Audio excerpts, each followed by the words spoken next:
बच्चों, आज की इस वीडियो में आपका बहुत बहुत स्वागत है। मैं आपको समास पढ़ा रही हूँ जिसमें मैंने जो पिछले एक दो वीडियो में क्या कि समास की परिभाषा किसे कहते हैं, समास विग्रह किसे कहते हैं, समस्त पद किसे कहते हैं और समस्त पद में पूर्व पद कौन सा होता है और उत्तर पद कौन सा होता है। उसके अलावा पूर्व पद और उत्तर पद की पहचान और विग्रह करा जाता है तो कैसे समस्त पद बनता है आदि समझाया था।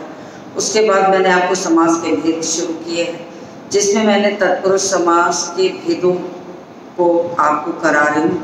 तत्पुरुष समास के भेद में मैं संप्रदान तत्पुरुष तक करा चुकी हूँ। आज मैं उसके आगे की चीज़ों को पढ़ा रही हूँ। तो संप्रदान तत्पुरुष तक हो चुका है। आज बारी है कर्ण तत्पुरुष संप्रदान तत्पुरुष। आज चौथा हो गया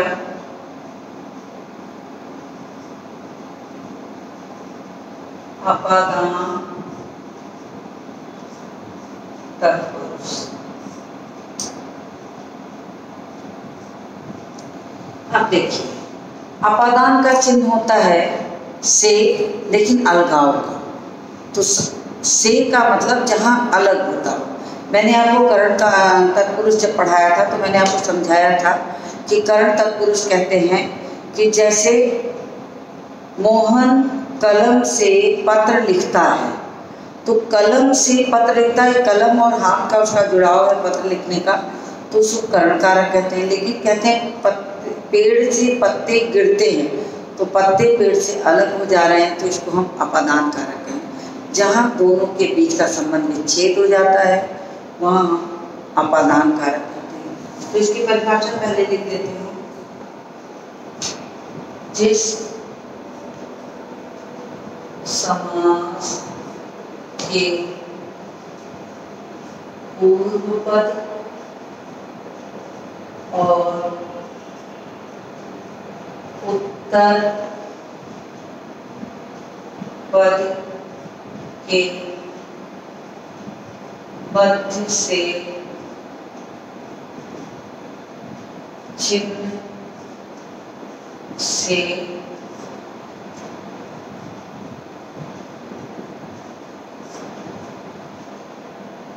का लोप रहता है। मैंने सब होता ये आपको करा दिया था, लेकिन चलिए कोई बात नहीं है, आप इसको मत लिखिएगा। अगर मैंने करा दिया है, मैं थोड़ा ऊपर से ही चल रही हूँ, कोई दिक्कत नहीं है, आप आगे करते रहिए।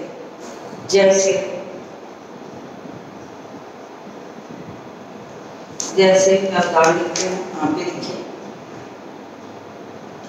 दूरागत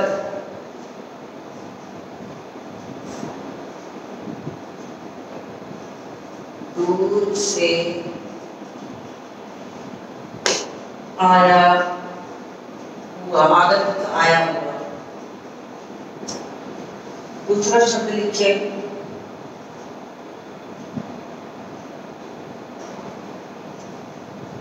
भयभीत,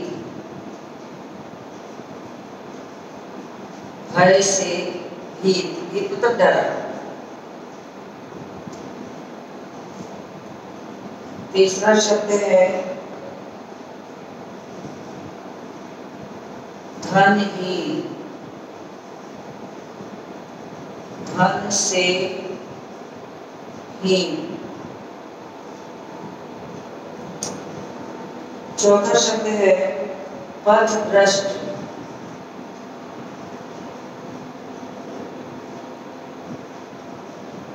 पथ से भ्रष्ट। इस सारी जगह पर अलगाव दिखाई दे रहा है, इसलिए यहाँ पर सब अपादान तत्पुरुष है। इसके बाद आ जाता है संबंध तत्पुरुष।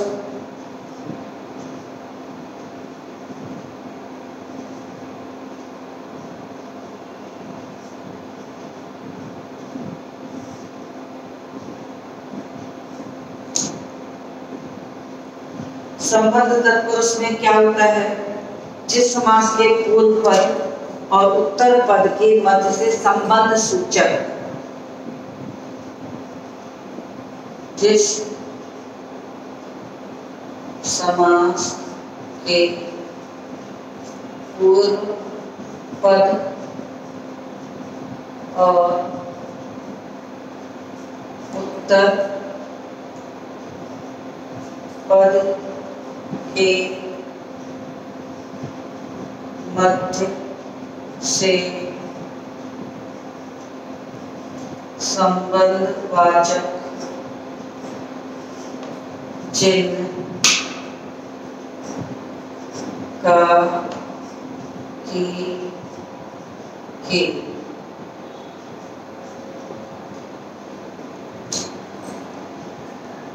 का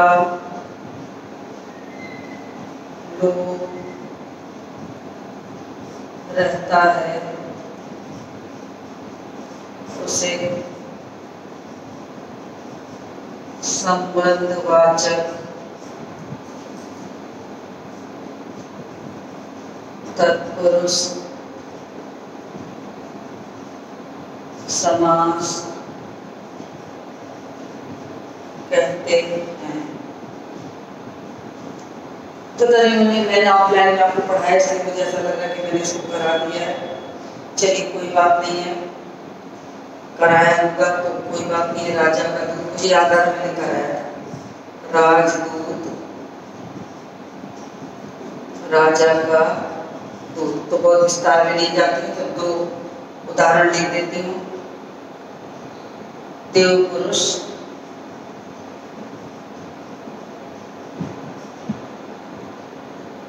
देव का पुरुष।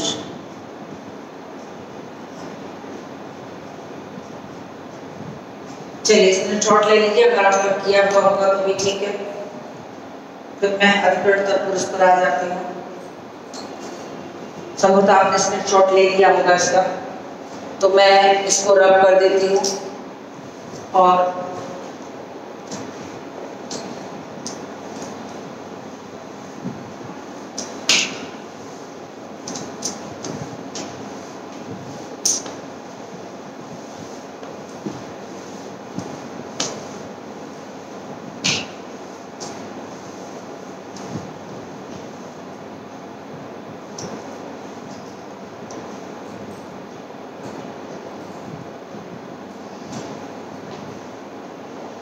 लिखिए अधिकरण तत्पुरुष।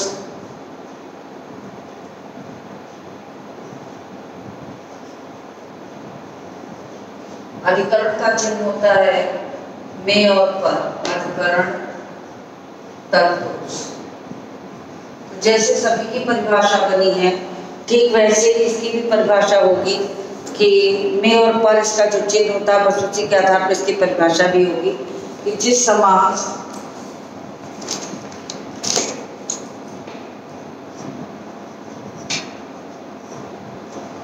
जिस समास के पूर्व पद और उत्तर पद के मध्य से चिन्ह में पर का लोप रहता है उसे अधिकरण तत्पुरुष कहते हैं। जैसे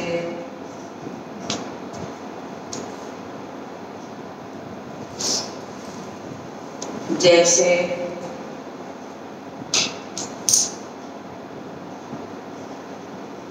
वनवास, क्या होगा इसका विग्रह?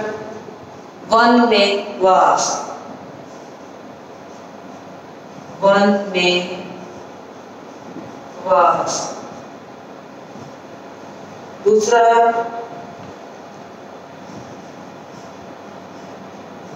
घुड़सवार। अब देखिए, चूंकि इसका चिन्ह जो है में और पर दोनों है, में और पर दोनों है, तो मैं कुछ उदाहरण में के और कुछ उदाहरण पर के दोनों मिला के लिख रही हूँ ताकि आपको अच्छे से समझ में आ जाए। तो वास्तव में अधिकरण का चिन्ह होता है, जैसे कहते हैं अलमारी में कपड़े रखे हैं, तो अधिकरण कारक है। अगर हम कहें मेज पर पुस्तकें रखी हैं, तो भी अधिकरण कारक है। तो इसका दोनों जो चिन्ह है वो अधिकरण कारक का है, इसलिए मैंने में और पर दोनों को अंडरलाइन कर दिया है। तो घुड़सवार,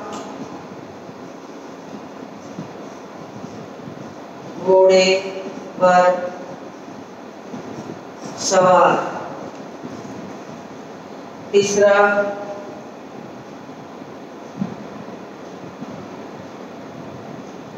दानवीर,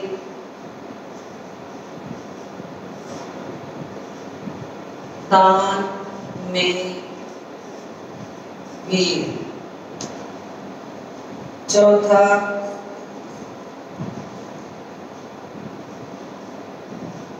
गृह प्रवेश।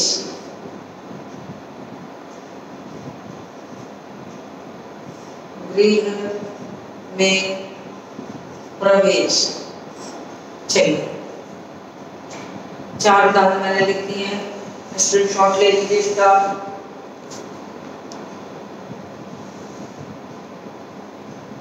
तब मैं आगे बोलूं। चलिए, स्क्रीनशॉट हो गया होगा आपका और नीचे आपको दिखाई देगा। अब आपका 7वां आ गया नए तत्पुरुष।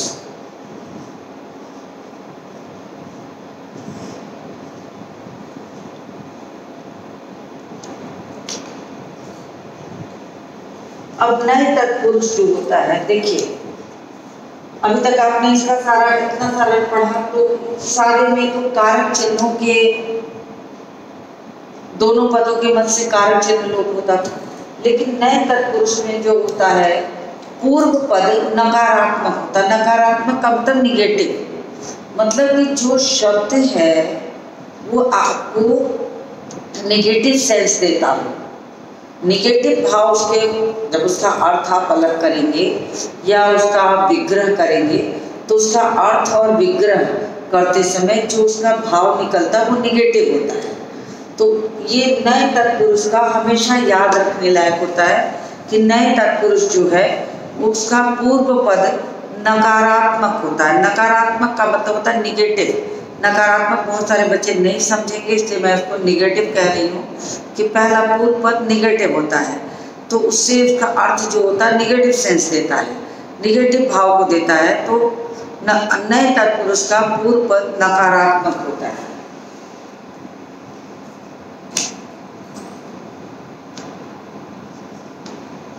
इस समास में पूर्व पद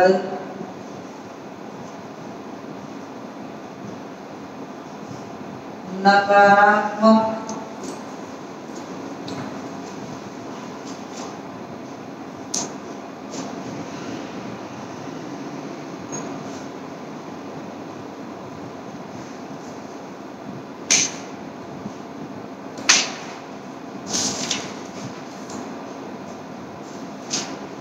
नकारात्मक होता है, अर्थात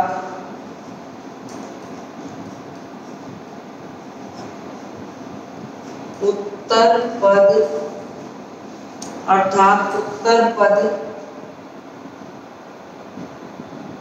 का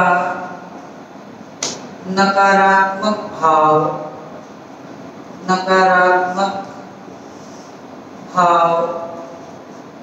निकलता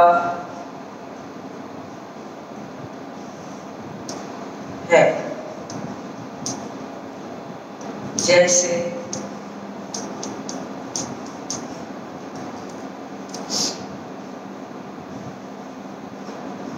अन्याय, जैसे मैंने शब्द बोला अन्याय।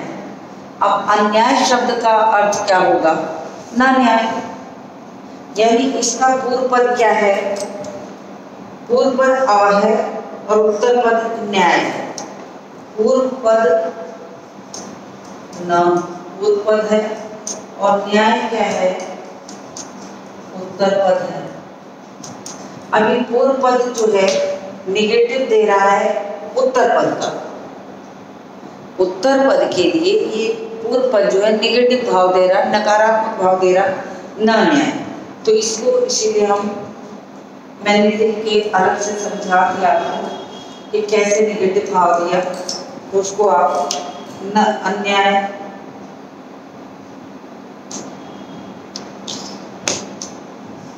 न न्याय।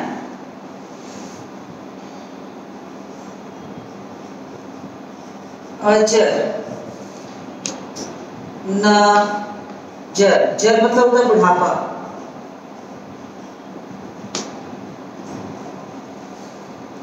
क्लियर नहीं हो रहा है।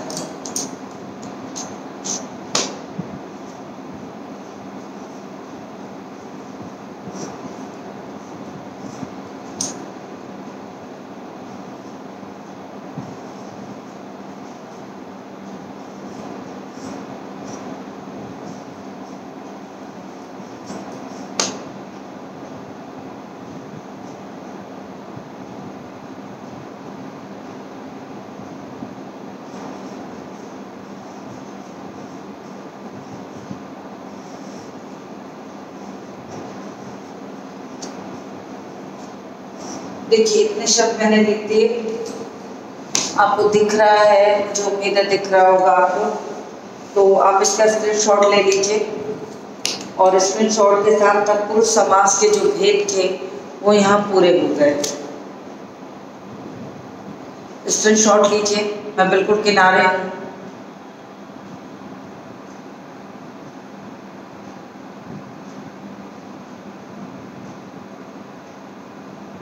आपने स्क्रीनशॉट ले लिया होगा। तो तत्पुरुष समास के जो भेद थे वो पूरे हो गए। और अब मैं आपको आगे के समास को पढ़ाऊंगी। तो तत्पुरुष के बाद जो दूसरा समास था वो था कर्मधारय समास। अब देखिए ग्रामर जो होता है, व्याकरण जो होता है, वो एक दूसरे से जुड़ी हुई चीजें हैं जो आप पिछली कक्षाओं में पढ़ चुके होते हैं। कहीं ना कहीं उसकी जरूरत आपको लग जाती है। अगर आप पूरी तरीके से पहले के पढ़े ग्रामर को भुला देंगे तो आपको दिक्कत आ सकती है। अब मैं आ रही हूँ कर्मधारय समास।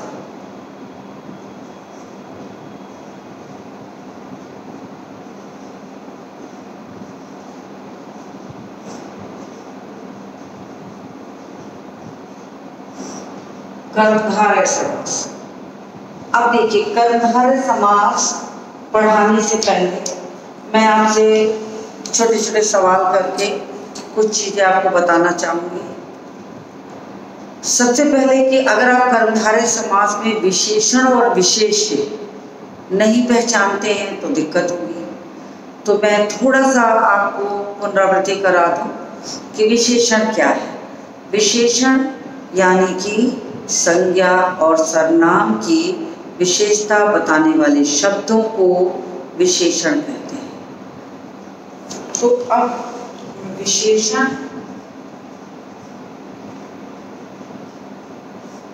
और विशेष ये दो चीज इसलिए बता रही हूँ कि आपको कर्मधारय समास में इसकी जरूरत लगेगी। विशेषण कहते हैं संज्ञा और सर्वनाम की विशेषता बताने वाले शब्दों। तो ये विशेषण हो गया। और फिर ये क्या है? जिसकी विशेषता बताई जाती हो उसे विशेष कहते हैं। जैसे लाल फूल। अब देखिए शब्द है लाल फूल, तो फूल की विशेषता ये बता रहा है, फूल की विशेषता ये बता रहा है, तो ये तो विशेषण हो गया। इसकी विशेषता बताई जा रही, ये विशेष हो जाएगा। यानी ये क्या है, ये आपका विशेष्य है और ये आपका क्या है, विशेषण है। तो ये कक्षा 6, 7, 8 में अक्सर बताया जाता है, लेकिन कर्मधारय समास बताने के पहले मुझे थोड़ा सा इसको बताना आवश्यक इसलिए लगा कि आपको ये आता रहेगा तभी आप इसको समझ पाएंगे। तो विशेषण हो गया जो विशेषता बताई जाती है, और विशेष हो गया जिसकी विशेषता बताई जाती है। जो विशेषता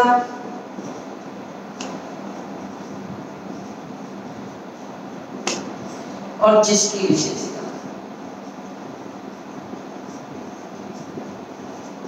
ये इसकी खासियत है। जो और जिसके से आपका विशेषण और विशेष्य जो है वो अलग हो जाएगा। तो ये मैंने समझा दिया। अब मैं कर्मधारय समास पर आती हूँ, आपको कर्मधारय समास समझाती हूँ। अब मैं इसको रफ करूँगी, अगर आपको आवश्यक लगता है कि आपको इसके स्क्रीनशॉट की ज़रूरत है या आपको इसको विशेषण विशेष कहीं से भी आपको समझ में कोई कन्फ्यूजन आ रहा हो, क्योंकि सब बच्चों का IQ लेवल तो एक जैसा होता नहीं, तो इसलिए सब कुछ लेके चलना पड़ता है। तो आप स्क्रीनशॉट एक रख लीजिए अगर आपको कन्फ्यूजन हो कहीं। चलिए मैं इसको रफ कर देती हूँ और सीधे आ जाती हूँ कर्मधारय समास पर।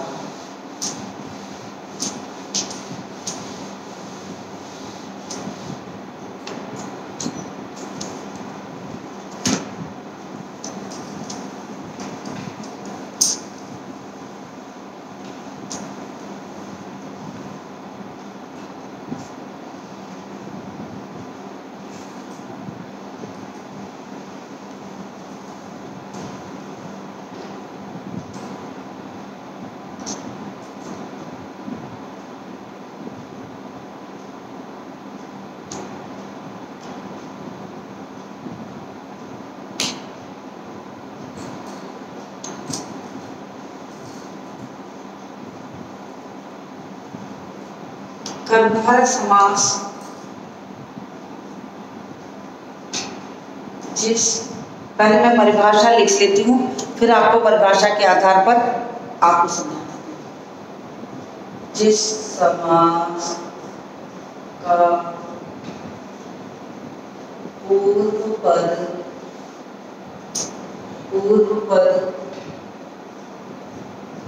विशेषण और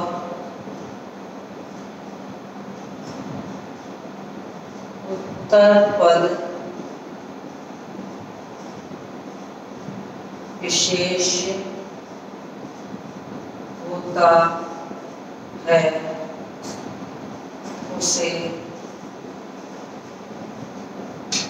कर्मधारय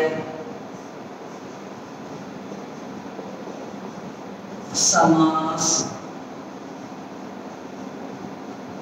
कहते हैं।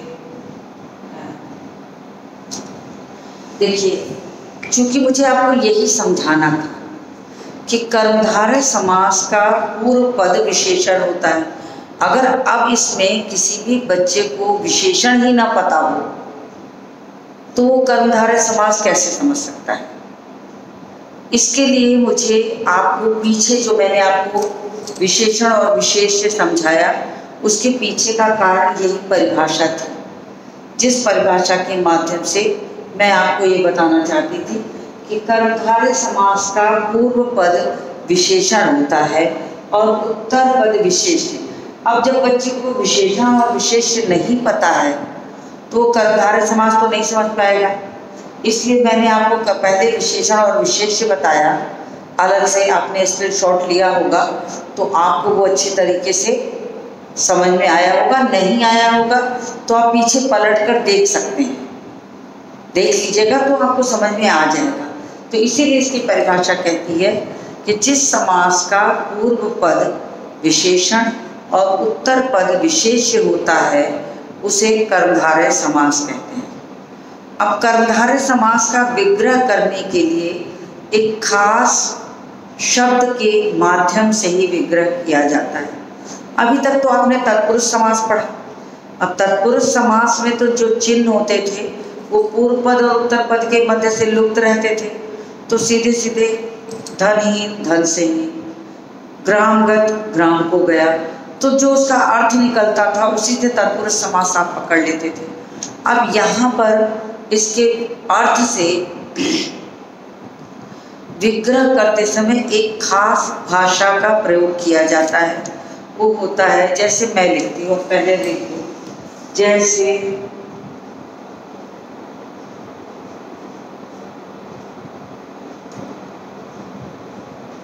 नील कमल।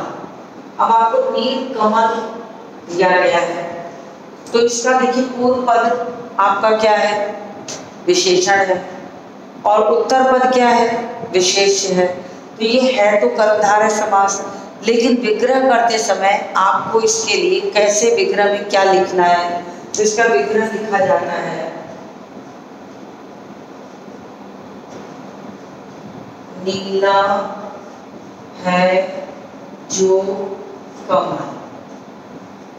अब आपका है जो कमल लगा दिया तो ये विशेषण हो गया, ये विशेष हो गया, और समझ में आपको स्पष्ट आ जाएगा। तो है जो कमल अगर कह रहे हैं तो आपको विशेषण और विशेष अच्छी तरह से समझ में आ जाएगा।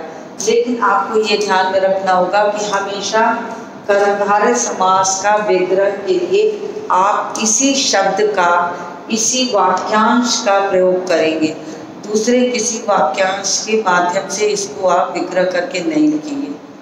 अब बहुत बच्चे कहते हैं कि अगर मैंने ऐसे लिख दिया नीला कमल, अब देखिए यहाँ नीला कमल लिखा है तो दोनों एक में है, यहाँ पर नीला कमल लिखा है तो दोनों एक में है, और यहाँ नीला कमल लिखा है तो दोनों के बीच में अंतर, यानी ये दो पद हो गए। यहाँ पर ये समस्त पद एक पद बन गया है, यहाँ पर ये एक पद है लेकिन यहाँ पर ये दो पद है। तो बहुत बार बच्चे ऐसे भी लिखते हैं तो उनको ये कहा जाता है कि आपका सही विग्रह का तरीका ये है, मगर ये भी मान लिया जाता है नीला कमल यानी नीला है जो कमल, तो भाव देने से कभी कभी मिल जाता है। लेकिन कॉपी जांच करता के दिमाग में जो चीज़ें भरी हों वो उसी चीज़ को अपने कॉपी में परीक्षार्थी से चाहता है। तो आप जो उसका सही नियम है अगर उसको फॉलो करेंगे, उसको पालन करेंगे, तो आपको नंबर कटने, अंक कटने का जो चांस है वो बिल्कुल ज़ीरो हो जाएगा, बिल्कुल ना के बराबर हो जाएगा।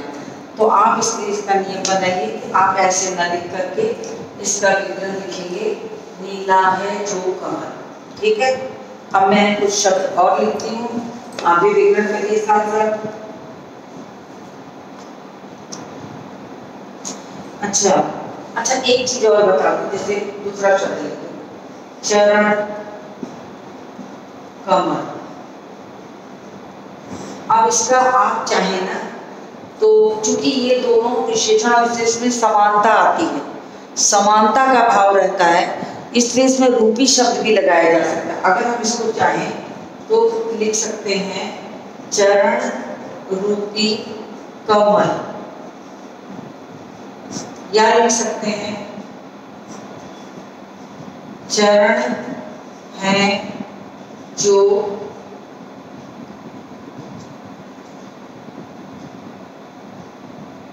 चरण के समान है जो कमल, तब समान लगाना पड़ेगा। चरण के समान है जो कमल के समान चरण है जो चरण।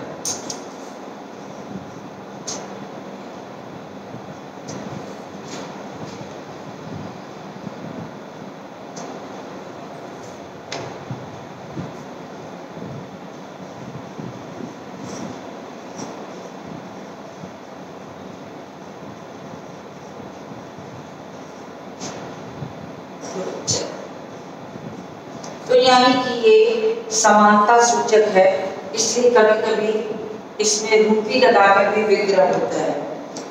अल्पका तो शब्दों के ऊपर आधारित है, कैसे आपको करना पड़ेगा। तो मैं दोनों लिख दिया मैंने, इसलिए मैं इनको मिटा रही हूँ, आप देख लिया ही होगा।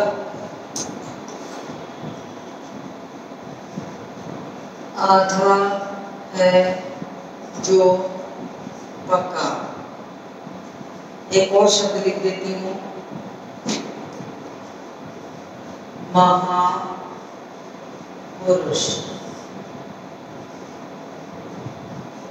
महान है जो पुरुष। तो आप, मैंने एक रूपी वाला इसलिए दे दिया है कि ताकि आपको ये समझ में आ जाए कि कैसे विग्रह करते हैं। तो मुझे उम्मीद है आपको समझ में आ रहा होगा। मैं किनारे हूँ, आप इसका स्क्रीनशॉट लीजिए। तो आपने इसका स्क्रीनशॉट ले लिया होगा। तो मैं अब आज मैं यहीं तक आपको पढ़ा रही हूँ। अगले वीडियो में मैं इसके आगे के सारे समास को लेके, स्क्रीनशॉट ले लीजिए, नहीं तो आपका रह जाएगा। मैं बिल्कुल किनारे हूँ। तो यहाँ तक हो गया है। आज इस वीडियो को यहीं समाप्त करूँगी और इसके बाद की चीज़ को लेके मैं अगले वीडियो में आपसे मिलूँगी। आप मेरे साथ बने रहिए ताकि आपका कहीं क्रम न टूटे। तो आज इस वीडियो को यहीं समाप्त करती हूँ और मिलती हूँ आपसे अगले वीडियो में।